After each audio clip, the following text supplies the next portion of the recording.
Գյուրջան Կասկադ, հասանելի բնակարաններ 65 ամիս մարման ժամկետով։ Ինչի մասին են Ալիևի հայտարարությունները, պահանջներ, սպառնալիք, չարդարացված ծավալապաշտություն։ Ադրբեջանի նախագահն ու իր տարբեր պաշտոնյաներ հերթով ու կարգով միայն պահանջների լեզվով են խոսում։ Մեր երկրի հետ հարաբերություններ կարգավորելու մասին նախապայմաններ ու օդում կախված սպառնալիք, թե եթե չհամաձայնեք կկրակենք։ Ստերը թարմացնում են ամենօրյա ռեժիմով։ Հայաստանի պաշտպանական գերատեսչությունը ստիպված եղավ եւս մեկ անգամ հերքել Հայաստանի զինված ուժերի կրակելու մասին ադրբեջանական հրապարակումները, որ իրականությանը չեն համապատասխանում։ Պաշտպանության նախարարությունը վերահաստատում է, որ Հայաստանի վարչապետի աշխատակազմի դիրքորոշմանը համապատասխան պատրաստ է հետաքննել Ադրբեջանի պաշտպանության նախարարության հաղորդագրությունը հիմնավորող փաստերը, դրանք Հայաստանին փոխանցելու պարագայում։ Բայց քանի դեռ Ադրբեջանի զինված ուժերի գերագույն գլխավոր հրամանատարը իր զորքերին հրաման է տալիս այսպես ասենք վախեցնել, մեկ-մեկ կրակել, հետո խաբել, թե հայերն են կրակում, Հայաստանում խոսում են Հարավային Կովկասի պատմության նոր խաղաղ էջը բացելու մասին։ Մոռացեք Հայաստան-Ադրբեջան էսկալացիայի եւ պատերազմի մասին։ Այս ամենին զուգահեռ ադրբեջանական զինվորները ապօրինաբար շարունակում են մնալ մեր երկրում, հայ գերիները Բաքվի բանտերում դատվում են կեղծ ու հնարած մեղադրանքներով, բացառապես քաղաքական նկատառումներով։ Ադրբեջանը շարունակում է պահանջել այսպես կոչված Զանգեզուրի միջանցք իր թելադրած պայմաններով, առանց թաքցնելու հայտարարելով, թե այդ ճանապարհը ուզում է առանց հայկական միջամտության, փաստացի Հայաստանի սուվերենությունը չհարգելով։ Խաղաղության պայմանագիրն էլ, որը Հայաստանը օր առաջ պատրաստ է ստորագրել, դարձյալ ադրբեջանական նախապայմանների պատճառով դեռ միայն թղթի վրա է։ Փաստացի հայկական ու ադրբեջանական խոսույթները խիստ տարբեր են։ Քաղաքագետները կարծում են, որ ադրբեջանական սպառնալիքների ֆոնին Հայաստանը հնարավոր էսկալացիայի ցանկացած ադրբեջանական արդարացում նախապես կանխում է։ Եթե սահմանին բախումներ կամ այլմասշտաբ պատերազմի ամբողջ մեղքը միջազգային հանրության կողմից բարձրի Ադրբեջանին է։ Այսինքն, որպեսզի միջազգային հանրությունը հասկանա, որ եթե պատերազմը, ուրեմն դրա գլխավոր շահառուն Ադրբեջանն է, դրանից բխող հետևանքներով։ Այն, որ Ադրբեջանը խաղաղության հաստատող պայմանագիր ստորագրելու մտադրություն չունի, պարզից էլ պարզ է։ Մյուս կողմից լայնածավալ էսկալացիան էլ է բացառում քաղաքագետը։ Այս իմաստով Ադրբեջանի ձեռքերը կապված են։ Պարզ ասած, որևէ հիմնավորում բերել չի կարող, բայց փորձագետը չի բացառում, թե կարող են սահմանային բախումներ հրահրվեն։ Սահմանային լարվածությունը միշտ ձեռնտու է բռնապետներին, թե ներսում, թե դրսում հարցեր լուծելու համար։ Դրա համար նա չունի լեգիտիմ հիմք։ Այն որ ինքը խաղաղասեր չի, այն որ ինքը անընդհատ փորձելու է Հայաստանի լարվածության պայել, նաև ներքին լսարանի համար, ներքին քաղաքականության տեսանկյունից բոլոր բռնապետերին պետք է արտաքին թշնամու կերպարներ, պետք է որ անընդհատ դիմի պատերազմ, եւ այլ որպեսզի ներքին խնդիրներից ժողովրդի ուշադրությունը շեղի։ Պատճառները բազմաթիվ են, եւ Հայաստանի ճշմարտ տակպայի։ Իդեպ հիշեցնենք Ադրբեջանի նախագահը իր երկրում հավատարմագրված դիվանագետներին հավաքել ու Արցախ էր գնացել,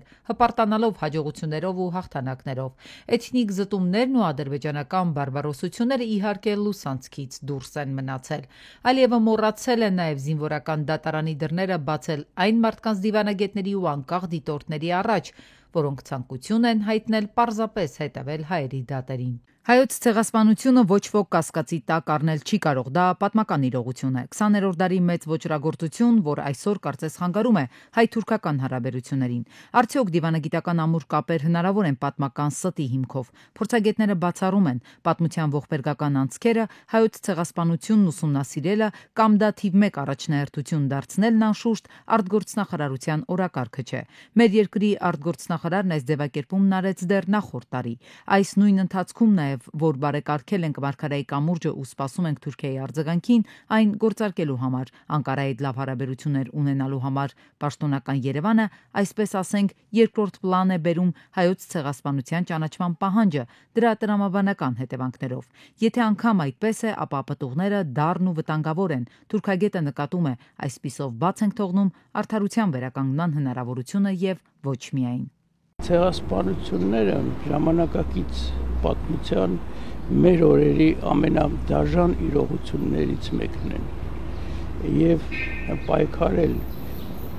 հայոց ցեղասպանության ճանաչման եւ դատապարտման համար, այսինքն մի ցեղասպանություն, որը տեղի ունեցել 100 տարի առաջ,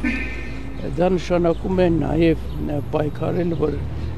ապագայում նման հանցագործություններ տեղի չունենան։ Հիմա, երբ Հայաստանը փորձում է աշխարհաքաղաքական նոր իրողություններ ստեղծել մեր տարածաշրջանում, խաղաղություն կնքել Ադրբեջանի հետ, դիվանագիտական հարաբերություններ հաստատել Թուրքիայի հետ, հայոց ցեղասպանության հարցը օրակարգում ստորադասելը թուրքական կուլիսային պահանջ կարող է լինել, որը գեներացվել է բանակցային գործընթացում։ Համենայն դեպս այս մասին հրապարակային խոսք չկա, բայց Հայաստանը շարունակաբար թույլատրում է պահանջատիրական դիրքերը։ Թուրքագետն ասում է. «Լավ գիտենք այս հարցում Անկարայի դիրքորոշումը, հատուցումից խուսափելու նաև սիմվոլիկ մաքրություն ձեռք բերելու առիթը բաց թողնել չէին կարող թուրքական դիվանագիտություն»։ Իհարկե Թուրքիան դա պահանջում է։ Այսպես թե այնպես մեղմ ձևով, ավելի ոչ մեղմ ձևով, բայց այդ պահանջը միշտ դնում է։ Թուրքիայի խնդիրը հետևյալն է, որ ցեղասպանությունը դառնա պատմական խնդիր միմիայն եւ դառնա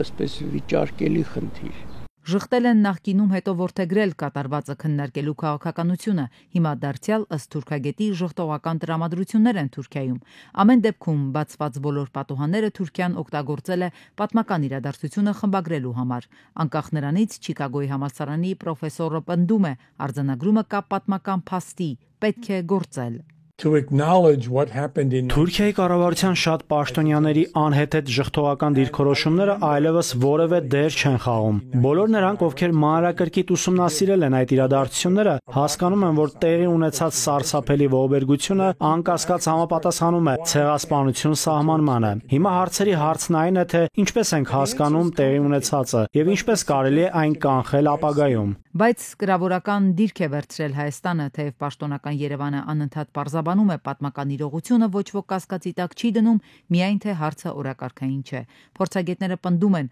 անկախ քաղաքական դասավորվածությունից, դիվանագիտական կապեր հաստատելու պլաններից, հայերի դեմ կատարված հանցագործությունը մոռանալ, չդատապարտել, հատուցում չպահանջել նշանակում է թույլ տալ կրկնությունը։ Դա մեր փոխարեն ոչ ոք անել չի կարող, եւ առհասարակ մոռանալ սեփական պատմությունը նշանակում է չհրաժարվել ոչնչացումից։ Մասնագետների հետազոտություններն ու ուսումնասիրությունները փաստում են Ադրբեջանում ատելության խոսքը աճում է երկրաչափական պրոգրեսիայով։ Խաղաղության գործընթացն առաջին հերթին հենց ատելության խոսքի բացառում է ենթադրում, բայց հայ-ադրբեջանական գործընթացում դա չկա։ Այնտեղ պարզապես ատում են հայերին, ծայրահեղ որակավորումներ են տալիս, այդպիսով արդարացնելով նաև ցանկացած բռնության դրսևորում։ Համեմատություններ կան կենդանիների հետ կամ հայերին նույն ներկայացնում են որպես անմարդկային էակներ։ Հատուկ ուսումնասիրություն է կատարվել բարձրաստիճան պաշտոնյաների եւ լրագրողների խոսույթի, որոնք հասարակական կարծիք են ձևավորում։ Այստեղ եւս պատկերը մտահոգիչ է։ Մինչեւ երկրի առաջին դեմք գեներացնում ենք թշնամական վերաբերմունք հայերին անվանում ֆաշիստ, օկուպանտ ու ցեղասպան։ Այս պահվածքի իրավական գնահատականը ստանալու համար Հայաստանը վաղուց է դիմել միջազգային ատյաններ։ Պաշտպանն ասում է, դրանց վերջնական արդյունքին կարելի է հասնել, եթե իհարկե հայերի հետ կանչի գործընթացը տեղի չունենա։ Արձանագրված է, որ Ադրբեջանը պետք է ձեռնպահ մնա ատելություն հրահրելուց եւ հայերի նկատմամբ պետական մակարդակով խտրական քաղաքականություն վարելուց։ Այս ժամանակավոր միջոցները միտված են ապահովելու նախադրյալներ մինչև դատական ակտի կայացումը։ Պարզապես խոսք չէ, որ ասում ու անցնում են առաջ, ադրբեջանագետը ասում է, պաշտոնական խոսքում առանձին տեղ ունեն զավթողական նկրտումները։ Դրանք եղել են ոչ միայն Արցախի, այլ նաև ամբողջ Հայաստանի հասցեին։ Ադրբեջանի համար հակամարտությունն ու տարածքային պահանջները միայն Արցախով չեն սահմանափակվում։ Ասում է, որ այս տարածաշրջանում Հայաստան երբեք չի եղել, այսօրվա Հայաստանը մեր հողն է, այսպես շատ ուղիղ տեքստով հստակ զավթողական ծրագիր է։ Մյուս դրվագով այդ նույն ելույթի ցույց է տալիս, որ այդ խնդիրը ինքը բարձրաձայնում է բացառապես, որովհետև համարում է, որ Ղարաբաղյան հակամարտությունը լուծված է, այսինքն ցույց է տալիս իր հետագա նպատակները ու ցույց է տալիս, որ երբեք խնդիրը Լեռնային Ղարաբաղով չի սահմանափակվել։ 2020 թվականից հետո էական փոփոխություններ են կրել Ադրբեջանի հանրակրթական դպրոցների պատմության դասագրքերը։ Պատմական խմբագրումները առավել ակնառու են դարձել 2023-24 թվականի հրատարակություններում։ Այդտեղ արդեն սևով սպիտակի վրա առաջ են տանում արևմտյան Ադրբեջան կեղծ թեզը։ Պարզից էլ պարզ է, սա միայն քաղաքական սպառման կոնտենտ չէ, այլ ծավալապաշտական զավթողական ծրագիր, որ մտքին է դրել Ալիևը։ Եվ պատկերացրեք, ուղղակի 5-րդ դասարանում երեխան առաջին անգամ անցնում է պատմություն առարկան եւ բացում է այդ առարկան ու տեսնում է, որ իր հարևանությամբ գտնվող Հայաստան պետությունը դա իր հողն է։ Դպրոցից մինչև կառավարական կաբինետ, բուհեր ու տարբեր նշանակության հաստատություններ Ադրբեջանում արմատական ատելություն կա հայերի նկատմամբ, բայց ոչ թե հին բարքերի ավանդական շարունակությունն է, այլ նորացած պատկերացումների արտահայտություն գրքերում, թերթերում, բոլոր վերնագրերում։ Հանրային հրապարակային խոսքում օգտագործվող ձևակերպումները փաստում են, նրանք հայերի հետ խաղաղություն չեն ուզում։ Չի հանդարտվում Բաքուն, բոլոր հնարավոր լծակներն օգտագործում է յուրացնելու հայկական մշակույթը։ Այս անգամ ավելի ուժգին է զարկ տվել երևակայությանը։ Վարշավայում բացված ցուցահանդեսում ներկայացրել են լուսանկարներ, պաստառներ, այսպես կոչված արևմտյան Ադրբեջանի պատմական ժառանգությունը խորագրով։ Պնդում են, թե Հայաստանում գտնվող շուրջ 3500 պատմամշակութային հուշարձան, 500 գերեզմանոց եւ 391 մզկիթ ադրբեջանական ծագման են։ Ինչ մզկիթների մասին է խոսում Ադրբեջանը։ Ոչ թե այդ արժեքները գոյություն ունեն, այլև Ադրբեջանը պարզապես ցուցահանդեսին, կես նկարների, կես պատմությունների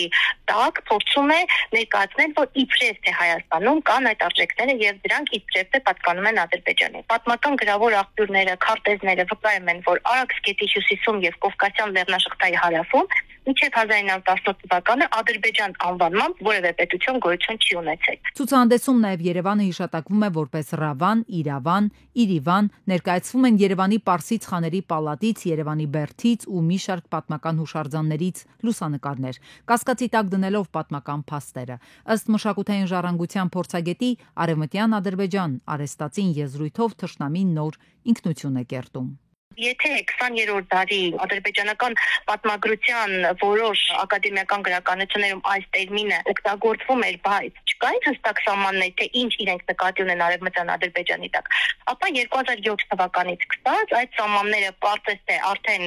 հայտնի են եւ Ադրբեջանի Հանրապետության զբոսաշրջության եւ մշակույթի նախարարության հովանավորությամբ հրատարակված Ազիզ Ալակբարլի արևմտյան Ադրբեջանի հուշարձանների գրքում ներկայացված են այդ սահմանները եւ պարզվում է, որ դրանք Հայաստանի Հանրապետության նույն քարտեզն է, մակագրված որպես Օղուս թուրքերի երկիր Արևմտյան Ադրբեջան։ Ադրբեջանցիների երևակայությունը ցածկ է կատարում։ Երևանի պետական համալսարանի ավելի քան մեկդայրյա պատմություն ունեցող սև շենքն են թիրախավորել։ Ցուցադրվող լուսանկարներում այն ցինիկաբար ներկայացնում են ադրբեջանական մշակութային արժեք։ Երևանի պետական համալսարանի շենքը ներառված է Հայաստանի Հանրապետության պատմության եւ մշակույթի անշարժ հուշարձանների ցանկում եւ համարվում է պատմամշակութային ժառանգություն։ Փաստորեն Հայաստանի գիտական կենտրոններն է թիրախավորում, դա նաև նշանակում է, որ Ադրբեջանը փորձում է յուրաքանչյուր ոլորտ ներխուժել, յուրաքանչյուր ուղղություն յուրացնել։ Ադրբեջանը վերաշարադրում է Երևանի պատմությունը, խեղաթյուրում պատմական փաստաթղթերը ստեղծելով նոր ինքնություն։ Այսպիսի միջոցառումներն իրականացնում են պետական բարձր հովանավորչությամբ, իսկ թշնամական այս երկրի քաղաքականությունը ըստ փորձագետի միջազգայնացվում է։ Բաքվի բռնապետը կանգ չի առնում, բացել են նույնիսկ Արևմտյան Ադրբեջան կոչված պետական հեռուստաընկերությունը, որով սեփական ժողովրդին կերակրում են ճիշտ նույն մաղձով։ Հարվարդի համալսարանը ԱՄՆ դաշնային դատարան է դիմել ներկայացնելով հայց Թրամփի վարչակազմի դեմ։ Դրա պատճառը համալսարանի ավելի քան $2 միլիարդ ծրագրերի պետական ֆինանսավորման սառեցման որոշումն է։ Անցյալ շաբաթ համալսարանը մերժել էր վարչակազմի պահանջները, որոնք ներառում էին բազմազանության, հավասարության եւ ներառականության քաղաքականության շրջանում գործող բոլոր ծրագրերի դադարեցումը, ինչպես նաեւ համալսարանական տարածքներում դիմակ կրելու արգելքը։ Ռուս եւ ամերիկացի տիեզերագնացներից բաղկացած թիմը բարեհաջող վայրեջք է կատարել Ղազախստանում։ Ռոսկոսմոսի տիեզերագնացներ Ալեքսեյ Օվչինինը, Իվան Վագները եւ ՆԱՍԱ-ի տիեզերագնաց Դոնալդ Պետիտը, ովքեր տիեզերք էին մեկնել Սոյուզ տիեզերանավով, վերադարձել են երկիր։ Ռուսաստանի Վլադիմիրի մարզի Կիրժաչի շրջանի ռազմակայանի զինամթերքի պահեստում արկերի պայթյունից հրդեհ է բռնկվել։ Ռուսաստանի պաշտպանության նախարարությունը հայտարարել է, որ հրդեհի պատճառը անվտանգության տեխնիկայի կանոնների խախտումն է։ Կիրժաչի շրջանում արտակարգ դրություն է հայտարարվել։ Մոտակա բնակավայրերից տարհանվել է մոտ 450 մարդ։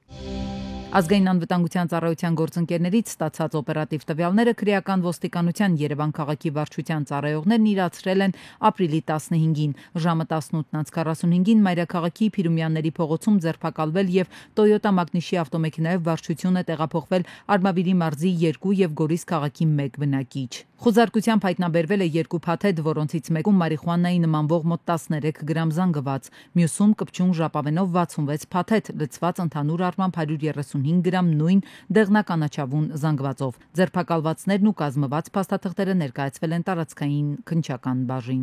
Որպես սննդամթերք աշխարհում ամենավտանգավոր ձկնատեսակը Պանգասիուս տեսակի ձուկը կրկին հայտնվել է հայկական շուկայում, ահազանգում են մասնագետները։ Այս ձկնատեսակը բուծվում է հիմնականում Վիետնամում, Մեկոնգ գետում, որը անթույլատրելի աղտոտվածություն ունի, ասում է գյուղատնտես Հարություն Մնացականյանը։ Գետի մեջ արդյունաբերական թափոններ, կոյուղաջրեր ու աղբ է լցվում, իսկ ձկներին կերակրում են բազմատեսակ հորմոններով ու հակաբիոտիկներով։ Մինչև վերջի տարիները շատ երկրներում ուղղակի արգելված էր։ Վերջի 2 տարին եվրոպական երկրներում խիստ վերահսկողության դեպքում թույլատրվում է մտնել համուտների ցանց, ինչը այնտեղ վաճառվում է մոտավորապես 14-15 եվրոյով կիլոգրամը։ Մինչև 2024 թվականը Հայաստանում բավականին տարածված է եղել, վաճառել են գրեթե բոլոր խանութներում, մարդիկ գնել են, որովհետև շատ էժան է եղել։ Փորձեցին ՍԱՏՄ-ի հետ համագործակցելով ներկայացներին, այսպես ասած, այնպիսի վիճակի մեջ դրեցին, որ նրանք չներկրեն այդ ձուկը։ Եվ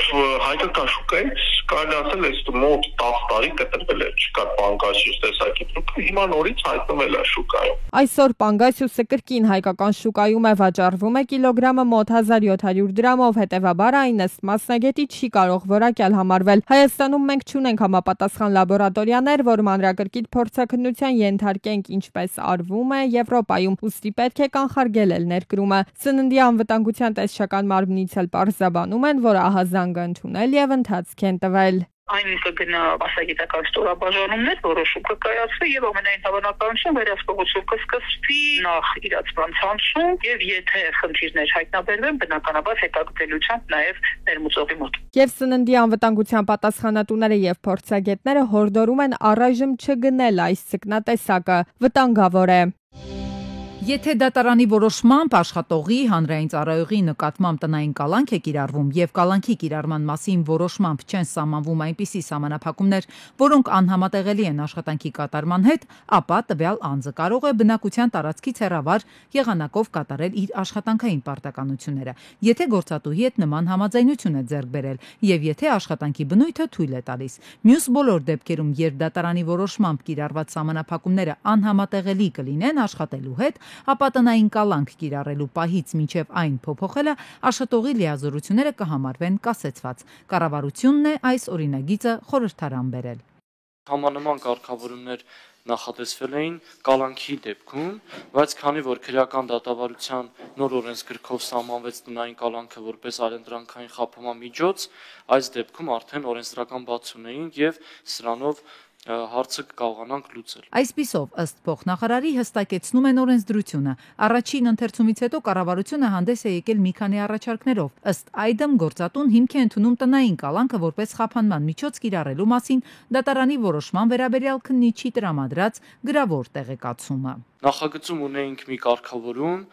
ըստ որի Երբ տնային կալանք էր կիրառվում, պետք է տնային կալանքի կիրառման մասին որոշումը ուղարկվեր գործատուին,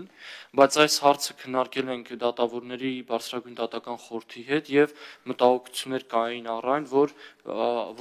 ամբողջական որոշման տրամադրումը կարող էր նախաքննական գաղտնիքի բացահայտման ռիսկեր առաջացնել։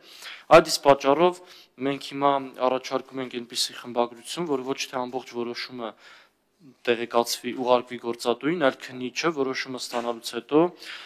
այդ մասին անհապաղ կտեղեկացնի գործատուին։ Մեկ այլ առաջարկով լրացում է կատարվել նաև քրեական դատավարության օրենսգրքում։ Տնային կալանքը որպես այլընտրանքային խափանման միջոց կիրառելու կամ տնային կալանքի ժամկետը երկարաձգելու մասին որոշման վերաբերյալ քննիչն անհապաղ գրավոր տեղեկացնում է մեղադրյալի աշխատավայր, նշելով դատարանի որոշմամբ կիրառված սահմանափակումների բնույթն ու ծավալը։ Անցած ամիս 23,000-ով քիչ զբոսաշրջիկ է եկել մեր երկիր, համեմատած նախորդ տարվա նույն ժամանակահատվածի հետ։ 2024-ի մարտին 152,865 հյուր ենք ընդունել, այս տարի 129,887, ընդ որում այս թիվն ամենաքիչն է վերջին 3 տարիների համեմատ։ Մեր խնդիրները սկսվում են դեպի Հայաստան։ Ներհոսքը եւ պակասը սկսվում է խնդիրը հենց քաղաքավիացիայի խնդիրներից, ինչպես հիշում ենք 20 թվականից սկսած հայկական քաղաքավիացիան հայտնվեց ցուցակում, իսկ քանի որ երկրում պակասում է տեղական ավիաընկերությունը եւ բացակայում է ազգային փոխադրողը, այդ դեպքում շուկայում թելադրողը լինում է օտարերկրյա ավիաընկերությունները եւ այդ գների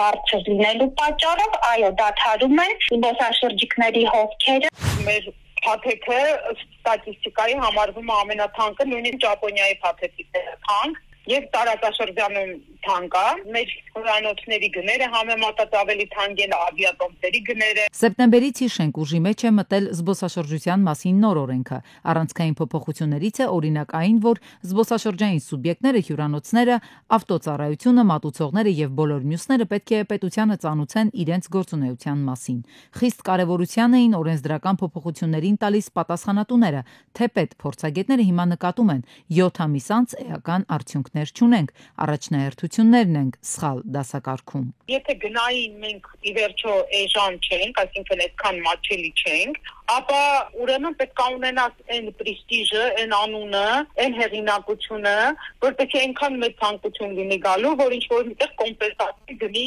բարձրությամբ։ Իսկ գների բարձրության վրա մենք ոչինչ չենք կարող անել, ցավոք։ Հայաստանը գրպանին ձեռք չտվող ու սև ցուցակում հայտնված քաղավիացիայից բացի մեկ այլ խնդիր էլ ունի՝ անվտանգությունը։ Բազմաթիվ երկրներ մեր քարտեզին կարմիր զգուշավորության գույնն են տվել, իրենց քաղաքացիներին հորդորել չանցնել Հայաստանի որոշ ճանապարհներով։ Մասնագետները անհանգիստ են։ Ոչ ոք ոչինչ չի խոսում, տուրիստական ընկերությունները չունեն պետական գերատեսչությունից ոչ մի ուղեցույց, ոչ մի հուշում մասնավոր սեկտորին, թե երկրի որ հատված չարժե ներառել տուրփաթեթներում, էքսկուրսիոն ծրագրերում։ Հունվար-փետրվարին ի դեպ եւս մեր զբոսաշրջությունը անկում է ապրել, այսինքն շղթան տարեսկզբից է սկսվել։ Այդ ամիսների տարբերությունն էլ մեկի դեպքում գրեթե 10,000 է, մյուսի դեպքում գերազանցում է այն ավելի քան 14,000։